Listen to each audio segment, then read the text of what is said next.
ꯑꯍꯥꯟꯕꯃꯛꯇꯗ ꯈ꯭ꯋꯥꯏ ꯄꯨꯝꯅꯃꯛꯄꯨ ꯀꯪꯂꯩꯄꯥꯛ ꯃꯅꯤꯄꯨꯔꯤ ꯆꯦꯅꯦꯜꯅ ꯏꯀꯣꯛꯅꯣꯅ ꯈꯣꯏꯔꯝꯖꯔꯤ꯫ ꯉꯁꯤꯁꯨ ꯃꯌꯥꯝꯒꯤ ꯅꯨꯡꯉꯥꯏꯅꯕꯒꯤꯗꯃꯛꯇ ꯃꯅꯤꯄꯨꯔꯤ ꯍꯣꯔꯔ ꯁ꯭ꯇꯣꯔꯤ ꯑꯃ ꯄꯨꯗꯨꯅ ꯂꯥꯛꯆꯔꯦ꯫ ꯋꯥꯔꯤꯁꯤ ꯀꯅꯥꯒꯨꯝꯕꯤ ꯑꯃꯠꯇꯒ ꯃꯔꯤ ꯂꯩꯅꯖꯗꯦ꯫ ꯑꯏꯕꯅ ꯋꯥꯈꯜꯅ ꯁꯥꯒꯠꯂꯒ ꯏꯖꯕꯅꯤ꯫ ꯋꯥꯔꯤꯁꯤꯕꯨ ꯂꯥꯟꯊꯣꯛꯆꯕ ꯃꯇꯝꯗ ꯁꯣꯏꯈꯤ ꯂꯥꯟꯈꯤꯕ ꯌꯥꯎꯔꯁꯨ ꯃꯌꯥꯝ ꯄꯨꯝꯅꯃꯛꯅ ꯉꯥꯛꯄꯤꯒꯅꯤ꯫ ꯐꯔꯦ ꯃꯌꯥꯝ ꯑꯗꯨꯗꯤ ꯋꯥꯔꯤꯁꯤ ꯂꯥꯟꯊꯣꯛꯆꯔꯛꯂꯒꯦ꯫ ꯃꯌꯥꯝ ꯄꯨꯟꯅ ꯇꯥꯃꯤꯟꯅꯔꯁꯤ꯫ ꯑꯍꯤꯡꯒꯤ ꯃꯇꯝꯅꯤ꯫ ꯈꯨꯟ ꯄꯨꯝꯕ ꯅꯨꯡꯗꯥꯡ ꯍꯦꯛ ꯇꯥꯔꯛꯄꯒ ꯃꯄꯥꯟ ꯊꯣꯛꯅꯗꯦ꯫ ꯊꯣꯡ ꯊꯣꯡꯅꯥꯎ ꯆꯦꯠꯅ ꯂꯣꯟꯁꯤꯟꯗꯨꯅ ꯂꯩꯅꯔꯝꯃꯤ꯫ ꯖꯦꯝꯁ ꯑꯍꯤꯡ ꯅꯣꯡꯌꯥꯏꯗꯨꯗ ꯍꯜꯂꯛꯇꯨꯅ ꯊꯣꯡꯗꯨ ꯀꯟꯅ ꯊꯤꯜꯂꯛꯑꯝꯃꯤ꯫ ꯃꯃꯥꯏꯕꯤ ꯍꯥꯏꯕꯤꯁꯨ ꯇꯥꯔꯗꯨꯅ ꯊꯣꯡꯗꯨ ꯍꯥꯡꯗꯣꯔꯛꯇꯨꯅ, "ꯏꯕꯨꯡꯉꯣ, ꯅꯪꯕꯨ ꯈꯤꯇꯪ ꯉꯟꯅ ꯍꯜꯂꯛꯑꯣ ꯍꯥꯏꯁꯤ ꯌꯥꯔꯣꯏꯗ꯭ꯔꯣ? ꯁꯣꯝꯗꯅ ꯂꯩꯀꯥꯏꯁꯤꯗ ꯇꯝꯅꯩ ꯍꯥꯏꯁꯤꯅꯕꯨ ꯀꯅꯥꯝꯇ ꯃꯄꯥꯟ ꯊꯣꯛꯅꯗ꯭ꯔꯀꯥꯟꯁꯤꯗ?" ꯃꯃꯥꯅ ꯉꯥꯡꯂꯤꯕꯗꯨ ꯇꯥꯗꯅ ꯖꯦꯝꯁ ꯌꯨꯒꯤ ꯅꯤꯁꯥꯗꯨꯅ ꯈꯨꯝꯂꯛꯑꯝꯃꯤ꯫ "ꯏꯃꯥ, ꯀꯥꯏꯗꯤ ꯇꯝꯅꯕꯅꯣ? ꯑꯩ ꯀꯩꯝ ꯀꯤꯗꯦꯀꯣ꯫ ꯃꯤꯅ ꯇꯣꯛꯉꯥ ꯁꯟꯗꯣꯏꯅꯤ ꯍꯧꯖꯤꯛ ꯃꯇꯝꯗꯕꯨ ꯇꯝꯅꯕ ꯚꯨꯠ ꯀꯥꯏꯅ."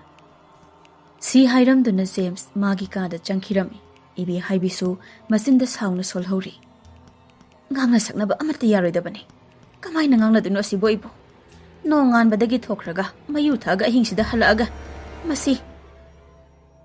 ꯏꯕꯤ ꯍꯥꯏꯕꯤ ꯉꯥꯡꯂꯤꯕꯗꯨ ꯇꯥꯔꯗꯨꯅ ꯃꯄꯨꯔꯣꯏꯕ ꯊꯝꯕꯧꯁꯨ ꯊꯣꯛꯂꯛꯇꯨꯅ, "ꯍꯩ, ꯇꯥꯅꯤꯡꯗꯦ꯫ ꯅꯆꯥ ꯋꯥꯔꯛꯇꯧꯕ ꯃꯇꯝ ꯍꯦꯟꯈ꯭ꯔꯦ꯫ ꯍꯧꯖꯤꯛꯇꯅꯦ ꯌꯥꯝꯅ ꯉꯥꯡꯅꯔꯛꯀꯅꯨ꯫ ꯌꯥꯔꯦ, ꯇꯨꯝꯕ ꯆꯪꯈ꯭ꯔꯕ ꯅꯠꯇ꯭ꯔꯣ?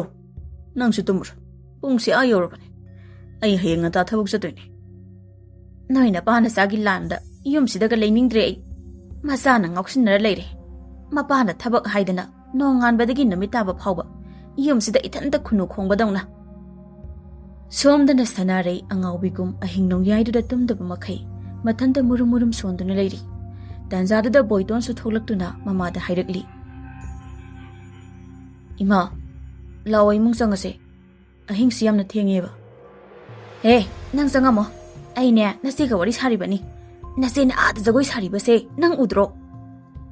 ꯃꯃꯥꯒꯤ ꯋꯥꯗꯨ ꯇꯥꯔꯒ ꯕꯣꯏꯇꯣꯟ ꯀꯔꯤꯅꯣ ꯍꯥꯏꯗꯨꯅ ꯀꯣꯌꯦꯡ ꯌꯦꯡꯂꯝꯃꯤ ꯑꯀꯣꯏꯕꯗꯨꯗ꯫ ꯀꯅꯥꯁꯨ ꯂꯩꯕ ꯎꯗ꯭ꯔꯕ ꯑꯗꯨꯗꯗꯤ ꯃꯃꯥꯁꯤ ꯋꯥꯈꯜ ꯆꯣꯏꯔꯦ, ꯄꯉꯥꯡꯗ ꯉꯥꯡꯂꯤꯕꯅꯤ ꯈꯟꯗꯨꯅ ꯃꯃꯥꯕꯨ ꯄꯨꯁꯤꯟꯗꯨꯅ ꯏꯃꯨꯡꯗ ꯇꯨꯝꯍꯜꯂꯝꯃꯤ꯫ ꯑꯃꯔꯣꯝꯗ ꯄꯥꯏꯈꯣꯝꯕ ꯑꯃꯝꯕ ꯂꯝꯕꯤ ꯑꯃꯗ ꯑꯗꯨꯃꯛ ꯆꯪꯁꯤꯜꯂꯛꯂꯤ꯫ ꯃꯝꯕꯅꯁꯨ ꯀꯔꯤꯁꯨ ꯎꯕ ꯉꯝꯂꯝꯗꯦ꯫ ꯄꯥꯏꯈꯣꯝꯕ ꯃꯊꯟꯇꯁꯨ ꯁꯣꯟꯖꯩ꯫ "ꯀꯔꯤꯅꯣ? ꯀꯗꯥꯏꯗꯅꯣ ꯑꯩꯅ ꯆꯪꯂꯛꯏꯕꯁꯤꯕꯣ? ꯑꯩꯕꯨ ꯂꯝꯕꯤ ꯂꯝꯍꯥꯡꯅꯕ ꯍꯥꯏꯕꯗꯨ ꯑꯣꯏꯔꯕ꯭ꯔꯥ?" ꯑꯗꯨꯝꯅ ꯈꯜꯂꯤꯉꯩ ꯃꯝꯈ꯭ꯔꯕ ꯑꯗꯨꯗ ꯐꯤꯉꯧ ꯁꯦꯠꯇꯨꯅ ꯅꯨꯄꯤ ꯑꯃ ꯂꯦꯞꯄꯒꯨꯝ ꯇꯧꯔꯤꯕꯗꯨ ꯎꯔꯛꯑꯝꯃꯤ꯫ ꯃꯃꯥꯏꯗꯨꯁꯨ ꯑꯣꯟꯁꯤꯜꯂꯛꯇꯦ꯫ ꯑꯗꯨꯃꯛ ꯂꯩꯊꯣꯛꯇꯨꯅ ꯀꯞꯇꯨꯅ ꯍꯥꯏꯔꯛꯂꯤ, "ꯅꯪꯗꯤ ꯑꯩ ꯂꯩꯇꯕꯒꯤ ꯑꯋꯥꯕ ꯀꯔꯤꯁꯨ ꯐꯥꯎꯗꯕ꯭ꯔꯥ? ꯑꯩꯗꯤ ꯌꯥꯝꯅ ꯋꯥꯔꯦꯗ ꯄꯥꯏꯈꯣꯝꯕ." ꯋꯥꯍꯩꯗꯨꯗ ꯄꯥꯏꯈꯣꯝꯕ ꯇꯥꯈ꯭ꯔꯕ ꯈꯣꯟꯖꯦꯜ ꯑꯃꯒꯨꯝ ꯉꯥꯡꯂꯛꯏꯕ ꯅꯤꯡꯉꯝꯗ꯭ꯔꯕ ꯋꯥꯍꯩꯗꯨꯒ ꯇꯞꯅ ꯐꯥꯊꯗꯨꯅ ꯍꯪꯂꯝꯃꯤ, "ꯅꯪꯕꯨ ꯀꯅꯥꯅꯣ? ꯀꯔꯤꯒꯤꯗꯃꯛ ꯑꯩꯕꯨ ꯃꯐꯝ ꯑꯁꯤꯗ ꯄꯨꯔꯛꯂꯤꯕꯅꯣ? ꯑꯩ ꯅꯪꯒꯤ ꯁꯛꯇꯝꯗꯨ ꯑꯃꯨꯛꯇꯗꯤ ꯌꯦꯡꯖꯒꯦ." ꯄꯥꯏꯈꯣꯝꯕꯅ ꯑꯁꯨꯝꯅ ꯍꯦꯛ ꯍꯥꯏꯔꯨꯕꯒ ꯁꯛꯎꯗ꯭ꯔꯕ ꯊꯋꯥꯏꯗꯨꯁꯨ ꯅꯣꯛ ꯅꯣꯛꯇꯨꯅ ꯍꯥꯏꯔꯛꯂꯝꯃꯤ, "ꯑꯩꯕꯨ ꯈꯪꯗꯦ ꯍꯥꯏꯕ? ꯐꯔꯦ, ꯑꯩ ꯅꯣꯡꯃꯗꯤ ꯁꯛ ꯇꯥꯛꯂꯛꯀꯦ꯫ ꯑꯩ ꯆꯠꯂꯦ ꯇꯥ ꯄꯥꯏꯈꯣꯝꯕ, ꯑꯩ ꯆꯠꯂꯦ." ꯇꯥꯟꯖꯥꯗꯨꯗ ꯄꯥꯏꯈꯣꯝꯕ ꯈꯣꯝꯂꯦꯟ ꯃꯪꯂꯥꯟꯗꯨ ꯀꯥꯏꯈ꯭ꯔꯗꯨꯅ ꯃꯤꯀꯞ ꯊꯣꯛꯂꯛꯑꯝꯃꯤ꯫ ꯍꯨꯃꯥꯡꯅꯁꯨ ꯃꯁꯥ ꯄꯨꯝꯕ ꯂꯨꯞꯄꯦ ꯄꯥꯏꯈꯣꯝꯕ꯫ ꯃꯅꯥꯛꯇ ꯃꯃꯥ ꯍꯤꯌꯥꯏꯅꯨꯁꯨ ꯂꯦꯞꯇꯨꯅ ꯂꯩꯔꯝꯃꯤ꯫ ꯃꯃꯥꯅ ꯂꯩꯔꯝꯕ ꯑꯗꯨꯗ ꯄꯥꯏꯈꯣꯝꯕ ꯇꯞꯅ ꯍꯪꯂꯛꯑꯝꯃꯤ, "ꯏꯃꯥ, ꯀꯩꯗꯧꯔꯒꯦ? ꯁꯤꯗ ꯂꯩꯔꯝꯃꯤꯁꯤꯕꯣ?" "ꯏꯆꯥ ꯀꯩꯁꯨ ꯇꯧꯗꯦꯀꯣ. ꯅꯠꯇꯦ, ꯀꯔꯤꯒꯤꯅꯣ ꯏꯆꯥꯅ ꯑꯗꯨ ꯀꯟꯅ ꯂꯥꯎꯔꯛꯏꯗꯨꯕꯣ?" ꯃꯃꯥꯒꯤ ꯋꯥꯗꯨꯗ ꯄꯥꯏꯈꯣꯝꯕ ꯋꯥꯈꯜꯗꯁꯨ ꯑꯁꯨꯝꯅ ꯈꯟꯖꯔꯤ, ꯑꯩꯕꯨ ꯂꯥꯎꯈꯤꯕ꯭ꯔꯅꯦ? ꯑꯀꯤꯕ ꯃꯪꯂꯥꯟꯗꯨꯅ ꯑꯣꯏꯔꯝꯃꯅꯤ."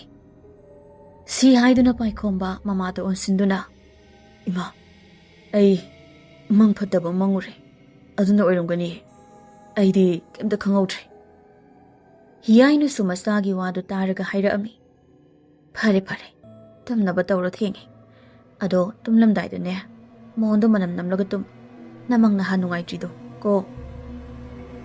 ꯃꯃꯥ ꯍꯦꯛ ꯊꯣꯛꯈꯤꯕꯒ ꯄꯥꯏꯈꯣꯝꯕ ꯃꯊꯟꯇ ꯒ꯭ꯌꯥꯟ ꯇꯥꯗꯅ ꯁꯣꯜꯂꯛꯂꯤ, "ꯀꯩꯅꯣ ꯑꯩꯒꯤ ꯍꯟꯗꯛꯀꯤ ꯃꯪꯂꯥꯟꯁꯤꯡꯁꯤꯕꯣ? ꯑꯩ ꯇꯁꯦꯡꯅ ꯑꯀꯤꯕ ꯐꯥꯎꯔꯦ. ꯑꯩꯒꯤ ꯈꯨꯝꯂꯦꯟ ꯃꯪꯂꯥꯟꯗ ꯎꯔꯤꯕꯁꯤꯕꯨ ꯑꯩꯒꯤ ꯊꯋꯥꯏ ꯁꯅꯥꯕꯨ ꯑꯣꯏꯔꯤꯒꯗ꯭ꯔꯥ?" सी हाइदुना पाइखोंबा नुंगाइतना सनाबु मचिंदा कौदुना कप्तुना हाइजरी सना नंबु काइदा लेबगे आई नंबु थीबदे वारे नंग अमुक्तदि हलोकेदोगे आई वारे सना पाइखोंबा तमथाबा यादा अहिंगदुमा कप्तुना लेंखिरमी अहिंगी मतमसिदा जॉन सुखाबा अमदि जेम्स का पुलुरगा मयुमदा हलामी हिदाक फजना थकीबना जॉन मखोंग फाव जुमना थांगबा ngamdana हलामी तंजादा जॉन की तुंगसिदा मी अमा इनरा अबदौना जॉन सुखलमी जॉन युगी निसाना हेनखिबना लाउदना हाइरे ओय कनानो आई तुंगसि लाई नते नोइगी जिबो इब केलिबा काइदरो सी हाइदना जॉन कना कना नोगलामी सुमलाकदा जॉन की तुंगदे इनरा इबदुदी अदुमक इनरकली कोना थंगदा जॉन साउनिंगना ममाइदु लैथोरपदा नुपी अमा ममाइ ममित इहिंगना हिंसा खैलेपलंबदु जॉन उरुरे अदु उबदा जॉन खंगदुना कन्ना लाउदुना नंग कनारो आई तुंगदा नंग कैगी इनरैनो जॉन की वादुदा थवाइदुसु कना कना नोकली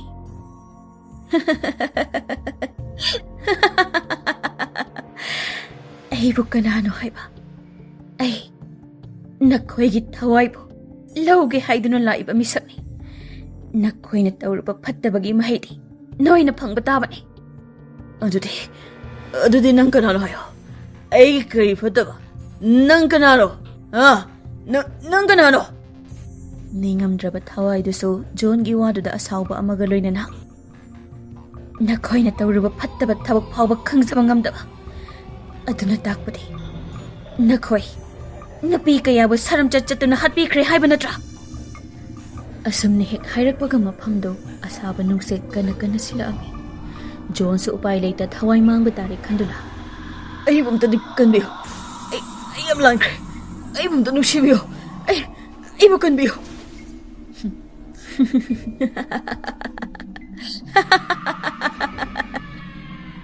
नंगबु ngakpiba नंगबु ngakpiba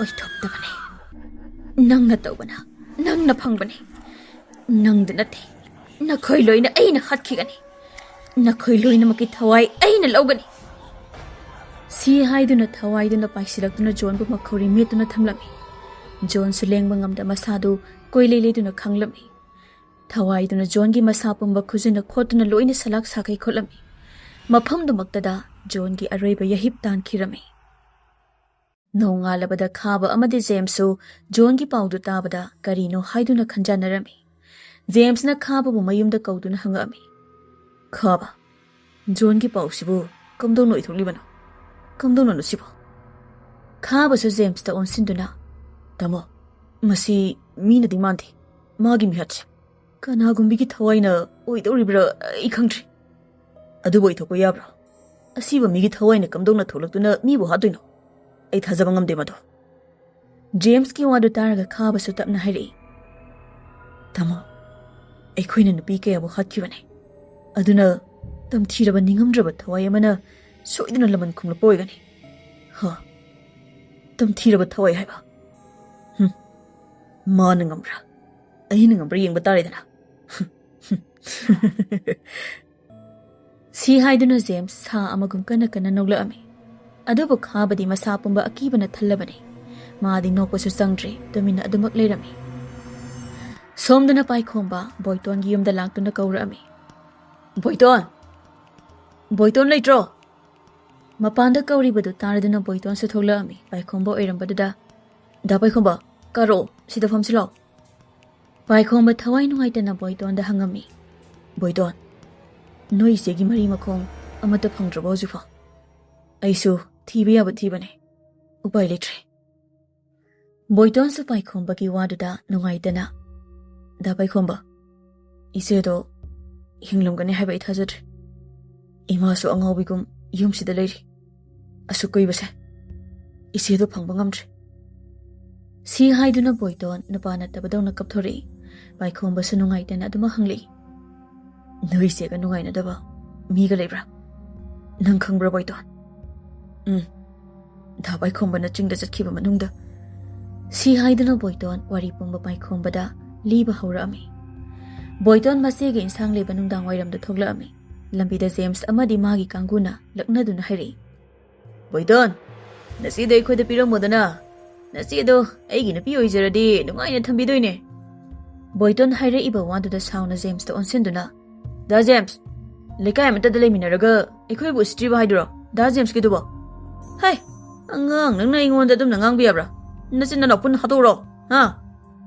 Sana sumapa no babu khamduna. Bunga, chasilao. Moi ga mana bahang na de. Moi di sangak da ne. Moi go sinna balem de. Lao. Sana gi wadu da James sauna kanna lauduna. Oi. Nang no ma de. Sa ai khuta ta doi ne. Nang boy gi soidan oi ga ne. Nong mutang wai raso. Asigi matong lambi lam khangda sanabu makhoina thattuna. Khudang paiduna chingbagi wari su yamna leikre. Wari si liba loirakpada paikhomba yamna saurami. Mamitu su I chenbadong nanganglami. Tapna Boytonda. Adudi, ngasi zon siribase. Noi siga mari leinaramgadra. Boyton su paikhomba gi waduda adum khumlaami. Leinaramgani haibagi thajabale. Adubu imina ikongna uba natabanina. Aikhoina kanadong tainarune. Paikhomba su tapna hawgulaktuna chatlagi hairamaga. Sanaga makhoi anina unakhiba mafamsingtuda laktuna phamli. Ningsinglei, sanana haikiba wahaisingsu nahaunana.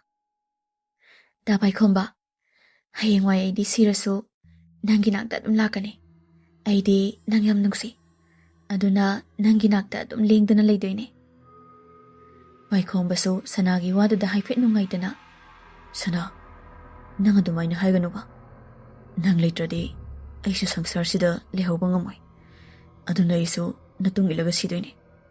As yarise sumphagi tawbane sibag yaba nate hayengwai ne luhongaga nungaina lekhidoine. Sanagi waduda Paikhomba su harauna momon minok tamjarami. Paikhomba haukraba waridu ningsinglaga mathanta nokli. Kian tarakpa mikupta Paikhomba masinda koktoki. Sana asumna Paikhomba nungaitana mayumda adumak halakhirami. Mana mayumda halakpada mama hiyai nuna. Ibungo Khomba, nang bukai da chatluribano. Na mese takre, lao, imung da potharu. Isana nungsuk nungjanaraga leibase, ima di pamkhidreda. Ima, ege shu tawdi. Chak thongabo ima. Chak lamabo isabo. Loishilagi, kuiroida. Ngahak pothaja urazo. Somda zongi mama mapasu, masa leitrabada kapjarami. Johngi mathau mangam pumbasu loina pangthokre. James amadi khabasu yauraga lampak adu phamduna hidak thakli James na. John na lekhidabase. Kalamtana hatboiramoi. Hidak ngawbadagi mathanda thingzinduna siboiramne. Tamo, mathanda kamai sidunu. Khusina kholambagi mami amadi makhaurida tariba mami do ubi yaudrabo. Madubu mathanda kamdon oidenu. Adude John bu matau kuramna kanana hatboigane. James na adumna hangakpaduda khabasu machinda phat haidokirami. Yama, aikhoina napi kayagi punsibu loishinkre. Adubu ngasi thogliba thodokse amukta thokidri. Aidi handaki simadi sanagi thawai soidana oigani khali. Wada tabada James kana noktuna. Kari. Kaisu leitrabi magi thawai haba. Madu ai thoktabani khaba. Sikraba mi amabu yakta Thawai oina thokpa yaba natine. Aduna ngangnariŋaiduda makhoi anina leiriba jagaduda nuksik kana silaami. Khabadi kina James da hairami. Tamo, chasi. Ayam kire. Nabaksida ikhoini khaptani leishi. Yumda halasi tamo. Ai. Nangna kikan kraboni. Nupana tadawna. Pamo. Idaksi loishin kidamni. Tanjaduda nupi amana kana nokpagi makhon sutarami. Khabadi kibana masadu kainoma tawkre. Akoibaduda nabi amana kappa amadi nokpagi makhondu tabada James na sound lauduna hairi. Hey! Kana nai khuda lagnaribase? Ha? Na thoi mangning bro? Narin leregi mang tholora. Lao! Adumna hek hairubada noklamba nabidu akiba khonjelda noktana.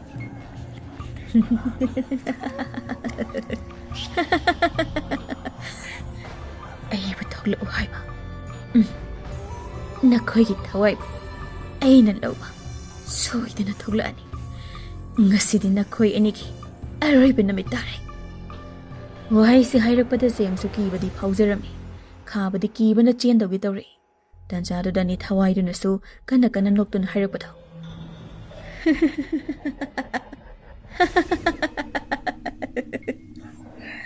Kari jeli. Ngaiko. Nakhoi Thawaibu. Aina soidana logani. Jenkino. Jenkibi yaroi. Jenkino. Si haiduna khabagi makhongdu taplawna pharami. Khabasu makhongdu lengnaba kana hotnari. James the kibana mafamdu dagi chen khrabani. Khabasu kina makhongda pharibadu karino haiduna yenglami. Mana aduna yenglapada I tairaba khut ama oiduna leirami. Khaba adu urubadagi kana laurami. Makhoina lawbagi makhonda tabada lambida potloiba yawruba ahal khara halaktuna hangi. Hai, kanano nei? Adu lauribadu bo. Kaidoba yawrage? Adumna hanglapada khabasu yengami. Aduga makhongda amuk yengluba matamda makhongda pharamba adu sukarimata tawramtre. Khabasu ahansingduda onsilaga khura kishu tawdida ai sum tusinbada khangdana lawne. Ahansingduna thenge ne ibungo yumda halaga potharo ko soida kuina leiranu. Madu hairamduna chakhirami. Khabasu kina ahansingdugi matung inaduna mayum yawnaba chatlami. Somda James mayum yawraduna wakhalda khalami. Kanagi Thawaibu oirigaba. Ai amaiba amathuna tanarudaba yade. Si khandana ahingada mamasu kina tumtharami. Nonganbaga James amadi khaba amaiba koiringi yumda haunaduna laami. Amaiba koiring su James hoi lakpo ubada. Kai lere ibungosa. Noina haunaraga laiduna. James na ozabo aikhoi karigumba amata yingjagi haiduna lakpane. Kaino noina yenge haibabu. Aingonda chingnadan hekta hayune. Oza handakse aikhoida Thawai amana adumak yetuna leire. Yaragadi masi ozana kharamukta mating tawraga yetlibasi manghanbiyo. Ozagi apamba sel kachaki. Koirengsa selda ngawba amaiba ama oibana hairubaduna yaraduna. Ai yengkigeko aduga nakhoigi wadu khanarasi. Si haiduna amaiba koireng mamit ushinduna yengba haurami. Ngaihak tumin leiraba matungda nakhoina fattaba tawrubagi Thawaiduna nakhoibusu hatnaba tawribani. Thawaise atai kanagi Thawai nate. Nakhoina khatkraba sana kaubi amagi Thawaini. Masigi thabaksidi yamna lugadawri. Magi mayai kallaba Thawai ama oiriko. James koirengda onsinduna ozana fanaba mukti yengbiyo. Ozagi apamba sel aina bigani. Phare aina lai khoirambirage. Aduga jantrasu amam pirage. Yariba makai jantrasi nasadagi thadokano. Natrabadi nakhoi waina kanba ngamloiko. James amadi khabasu hoi oza thadok jarui haiduna khurumlami. Amaiba koirengna lai khoiramlaba matungda James amadi khabada jantra aduba sibirami. James nasu amaiba duda sen yamna pirami. Ahingi matamni James mayumda halaktuna chaka chadaba makai phamungda hiptuna leirami. Tanjadudani magi kagi thongdu kokok haiduna thilakpado. James mamit mana lauthoktuna tapna hanglami. Kanano? Mana hanglibadu kanamta khumlakte. Thongdudi adumak thilami. James sukina laktuna thongdubu hangduna yenglami. Mana yengluba matamda kanasu leiba uramde. James amuksu thongdu lonsilamduna changa aga phamungda hipli. Somdana paikhombagi manglanda sana laktuna kaptuna hairaklami. Paikkhomba nangaigi mateng amukta pangbiyo. Aigi laman singbada ai nangi mateng lawba pame. Nangi bababu kauraga aigi asumaran likhon libiro. Si hairamduna sana sumangkhirami. Paikkhomba tanjaduda mikap tholakduna ngaihak phamduna leirami. Mangduda hairamliba waduna achumba oiragadra haiduna masu magi mapada haiduna yenglagi khankhre. Paikhombagi mapa pathau aphauba amaiba amakhakni. Thabak amagidamak yumda leitabani. Paikhomba mapabu yumda kaurage chap yumna lepkhre. Nonganbaga paikhombana mapabu laknaba pau chenkhirami. Pathausu machagi pau tarabada mayumda halaam. Paikhomba mapabu halakpa ubada harauna mapabu kaurami. Baba, aigi mateng amukta pangdaba yatre. Aduna nasana pau sinjakhibani. Machagi wa tarabada pathau sunoktuna. Isagibu, ipana tawdaba kari leirabage. Naning thungdaba kari no ipada hayutasi. Baba, nachagi na thawai oiribi mahakta. Ngasi fawa thiba khangdana leire. Nachagi komnen manglanda laktuna. Asi haiduna magi manglanda hairamba pumba mapada tamlami. Pathau suwari pumba taba loirabada tapna hairami. Hore nungdang ahingi tang lauda. Ipana soidana magi likhulige ko. Pare. Hauzikidi chagi sing chathulro sila. Si haiduna mapa masado ahingi matam ngaiduna leirami. Matam di sum haukibana ahingi matam yoksilagtuna pathau amadi paikhombasu mapan thoglami. Lai khoiramnaba sem saba loiraba matungda pathauna paikhombada ibungo nupi masadogi koloi minglen hairo. Sana ko bani baba. Khundonda leibani. Pathau su tapna yengba horami. Asumna yengakpada thawai oina phajinduna thambire haibasi khanglami. Pathau masinda nungaitana solei. Achacha. Isagi pambasi. Ipana piba ngamloidore. Mapagi wadu tabada paikhombasu nungaitana hangami. Baba, kaidabu yaurage. Mabu taibang palsi. Tasingna thadokhrabra baba. Nupi masasi. Hakshanga thawaiga khainare. Adubu magi thawai sisu phajinduna thambire. Ai, magi thawai asibu thadokduna mafam asida kauge. Aduga magi wari pumba khangdoksi. Si haiduna pathaugi matik mathauna sizinaduna sanagi thawaibu mafamduda kaurami. Ngaktangduda akan manonglei nuksit loina na mafam maduda sahum naina akibagi saktam olaki. Mitmangda urabada paikhomba kaptuna sanabu kaurami. Sana. Pathau masabu pathabiraga sanada onsinduna hangami. Ibema. Nangbu kanana kari maramgi halibanu haibadu ipada hai. Nangi apambadu karino. Nangi mateng ipa pangi. Sana sukaptuna wari liba horami. Sana kaitelda mamagi hi phanek leiruge haiduna nongthilgi matamduda tholakpani. Paikhomba lakpra haiduna ngahakti ngaizerami. Adubu masu thengani haiduna lakpa horami. Tanjadudani James amadi magi khongroi lakduna sanabu phaduna singthakta bukhirami. Sanana kana laurabasu ching oibanina kanana su tabiramde. Sana sauna James ta hairakli. Kainu nang tarisa. Aiba nupini no sitibra. Ai sakhe. Ai gilambi thado. Imai pem. Adudi gaidi yara nige. Nangbu mafamsida puraibase. Aigi oirage na puraibanine. Ngasidi nang aina haiba yaba tabani. Si haiduna James sanagi nakta changsilaami. Sana sumaningda handuna kaptuna. Ngasi noina. Aibung amena aibu tuhat pirabasu. Nakoigi sa matam suidana lakane. Sanagi wandu taraga nupa ahumda sukana kana noklaklami. Asumna sanabu.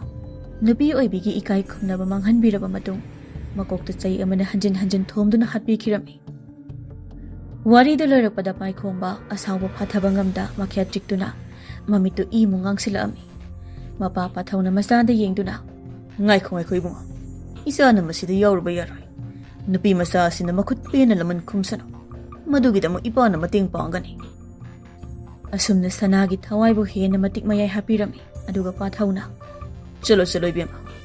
Nanggi laman nakutpi na kumro. Aduga kungi midadi. Awa anapiganu ko. Chalo. Sana su paikhombada yenglamduna thuna mafamdudagi mangkhirami. Paikhombadi thamoi sokna kaplami. Somdana sana khabagi yumda hana laami. Khabasu tumagi haiduna phamungda hiptuna leirami. Tanchaduda moigi thongdu kanna thinduna kaurami. Kauraiba khonjel du James kini. Khabasu James la iboiningdana khumduna hairi. Hau, tare. Si haiduna thuna langtuna thong adubu hangdoami. Asumna thongdu hangduna yengubada kana sulaiba uramde. Koinune. Haujata kaukibagum taubanida. Aigi wakan oiba jalane. Si khanduna thongdu lonsingi hek taubada. Khabagi makhongdu paiduna chingkirami. Khabasu pakatna lauduna. Kanano! Nang kanano! Ayu puribisi kaidro! Nang kanano! Tanjaduna nupi ama kana nokduna. Aibu khandra. Ai sanani. Ngasidi, nakoigi thawaibu, laugi haiduna laiba.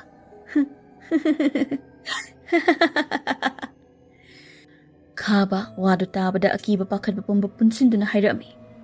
Sana, ay bumda kanbiyo. Ay am langkre. Ay bumda ngapiyo sana. Adumna hairakpada sana su kana noktuna akoibadu sabtra amada akhak araw makhol na nilami. Sana na khababu u amada makokto hanjin yeksinduna. Mamay mamit pambasu thang na hanjin lenduna awaba pirami. Laknaba yaba laknarba matung khababu makhawrida thang na lenduna hatlami. Sana madu loiraduna James ki yumda amung laami. Khababu kauthokpagum James su khabagi khonjelda kauthokami. James su khaba lae khanduna mapanda thoktuna thongdu hanglami.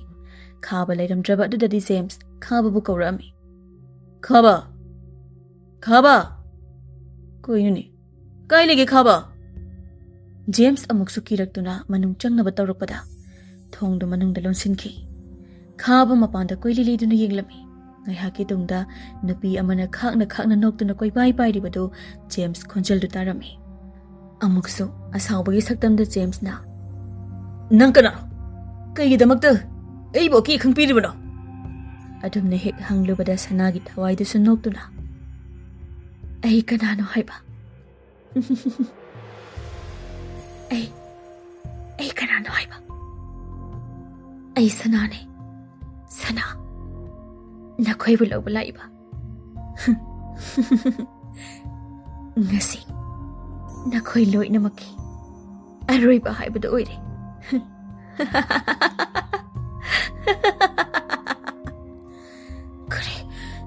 그래 sana haiba sana ai bumda ngakpiyo ai am langkre nang ai bun nabung magni kana ai bumda kanbiyo sana su sauna James bu thanga du na masa pumba bulelami aduga masadu da awaba pirami James su khangba waraduna masadu padak tarami phana kuina laknaraba tungda James makhoi gi hauriba khage le hau aduda mangakta thori thuduna yanduna hatkirami sana laman khumba loirabada nokna mafamdudagi mangkhirami pathawna nonganba ngairasi haiduna nonganba ngaiduna leirami asumna namitu su haukhre nongalakpada khaba amadi James siduna leirami mihatu chapmanabana miyamna chingnarami James ki mama ibe haibisu machagi asibadu yenglaga yamna kapcharami mathau mangam pangthopa loirabada namit adu su takhiram paikhom khomlen manglanda laktuna sanagi hakjang leiriba mafamdu taklami paikhom bana su sattuna sanagi asiba hakjang dubu phanglami lekai miyamda taktuna sanagi hakjang adubusu mathau mangam pangthokhirami sana su mami sami oina thoglakduna paikhom bada yengduna nangi matengdagi aigi lamat mapung phana khumba ngamjare handak mapo asigidi nang aigi panthong leitre ai lairam lenda tingkrage nang nungai na layuko paikhom basu sana na mangkhrabada sanabu kauduna kablami lekai miyam nasu sanagi mathau mangam pangthopada hainari sana lekhidabasi khaba James ki misiga mari leinaramgani soidana haina adunani mathang makhoi gi kangbu su leitribase hainarami asamna paikhom basu matam khara leiraga nupi ama thirami magi masa nupi adubu sanabu ningsingnaba haiduna sana haidno koloi mingthon kirami mayam ngasi gi diwari matang soide loisinjare wari sibulan thoksakiba matamda soi khilan kiba yaurasu mayam pumna magna ngakpigani